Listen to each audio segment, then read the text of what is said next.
Kalau kita beli dan simpan, kita akan kaya. Tapi kalau kita trading, sekuritas kita yang akan kaya. Karena ada fee yang harus dibayarkan itu Pak ya. Keluar masuk Gitu. Iya. Mencari mercy, harga bajai, biasanya kita pakai indikator yang price earning ratio yang rendah, price to book yang rendah. Biasanya pakai aplikasi, bisa di screen. Ada di screen itu kita tanya, nanti dia keluar yang price earning ratio yang rendah-rendah siapa saja, price to book yang rendah-rendah saja. Biasanya kita beli perusahaan yang murah-murah itu biasa ditandai oleh price earning ratio yang rendah, price to book yang rendah. Saya punya kriteria misalnya angka 9 yang bisa bikin orang kaya di bursa saham.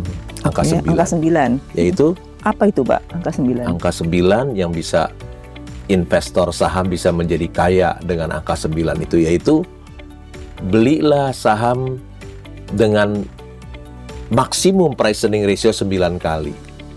9 price earning ratio 9 kali, price to book 1 kali maksimum. Artinya 9 kali 1 sama dengan 9. Jadi kalau ada saham yang price earning ratio 100 kali, depan nggak mau memenuhi kriteria saya.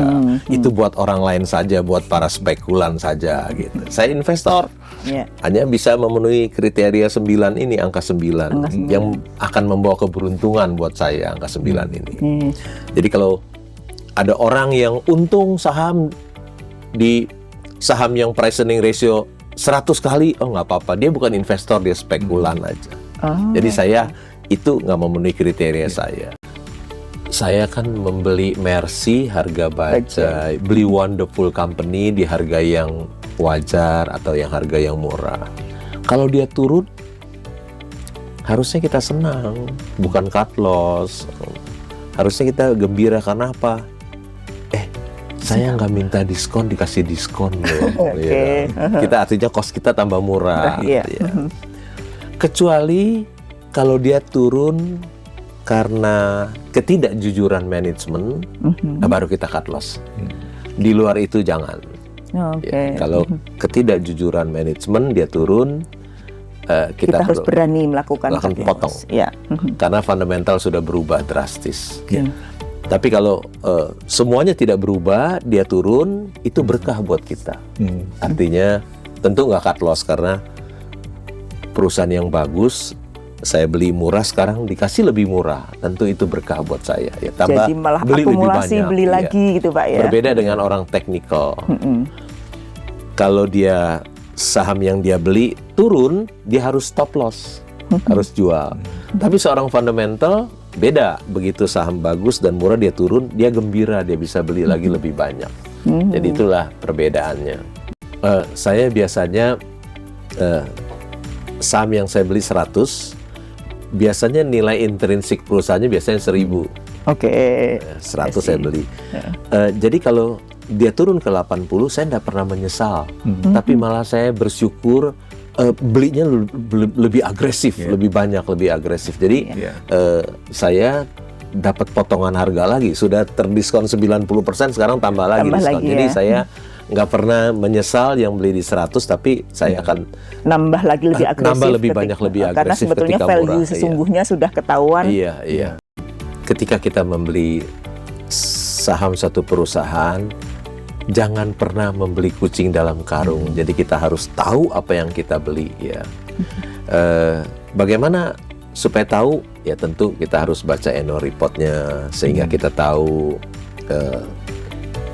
manajemennya siapa, pengendalinya siapa, bidang usahanya, labanya, pertumbuhannya, valuasinya, dan dividen yield-nya. Kita harus tahu itu semua sebelum membeli, supaya kita tidak beli kucing dalam karung. Jadi harus tahu dan mempelajari Pak Lo ya. Harus tahu apa yang kita beli. Harus ya, harus tahu. Sedini mungkin. Sedini mungkin. Saya termasuk orang yang terlambat tahu saham.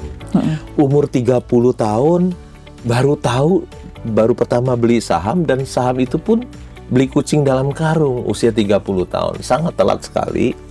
Coba kita lihat Warren Buffett. Umur 11 tahun dia sudah membeli saham ya. Jadi sebetulnya semakin dini semakin baik menurut saya. Semakin dini semakin baik. Begitu banyak anak-anak muda sekarang berinvestasi di kripto. Ya. Saya pribadi tidak berani berinvestasi di kripto karena kalau saya beli saham satu perusahaan kan ada perusahaannya, saham satu perusahaan. Kalau saya beli saham bank kan ada banknya yang bisa menghasilkan keuntungan yang besar. Ya, ada underlyingnya bank. Ya. Kalau saya sekarang jadi pemegang saham tambang batubara terbesar nomor 2, ada salah satu tambang batubara, kan dia punya tambang batubara, ya. Dan di anak perusahaannya udah proven reserve ada 1 miliar ton batubara, kan 1 miliar ton ada underlying batubaranya. Kalau kita beli kripto, underlyingnya apa? Kan nggak ada underlyingnya. Dan kalau saya misalnya kita beli saham satu perusahaan, kan perusahaan itu menghasilkan produk dan jasa bagi hidup kita. Kalau beli kripto kan nggak produktif, nggak ada yang dihasilkan.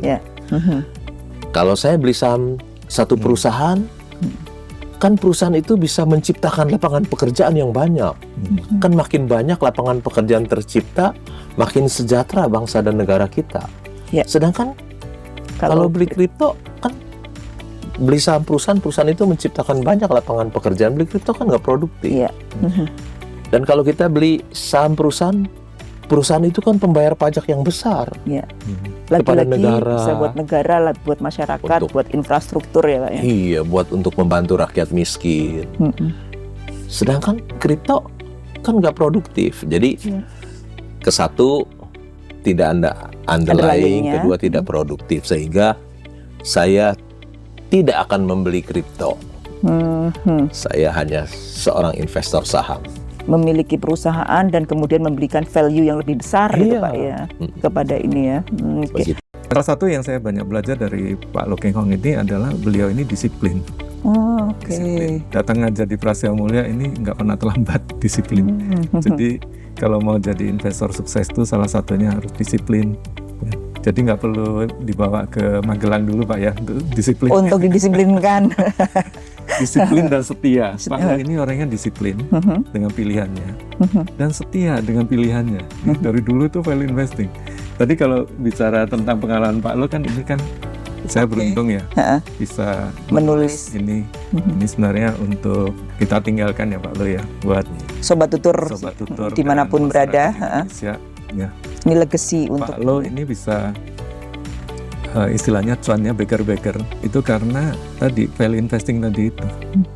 Ada satu saham MBAI namanya itu. MBAI pegang 6 tahun itu cuannya Pak Lo CAGR-nya nih CAGR-nya ya. Compound annual growth rate-nya itu 125% per tahun selama 6 tahun. Itu karena value investing. Jadi memang value investing itu menjanjikan potensi laba yang profit yang besar sekali.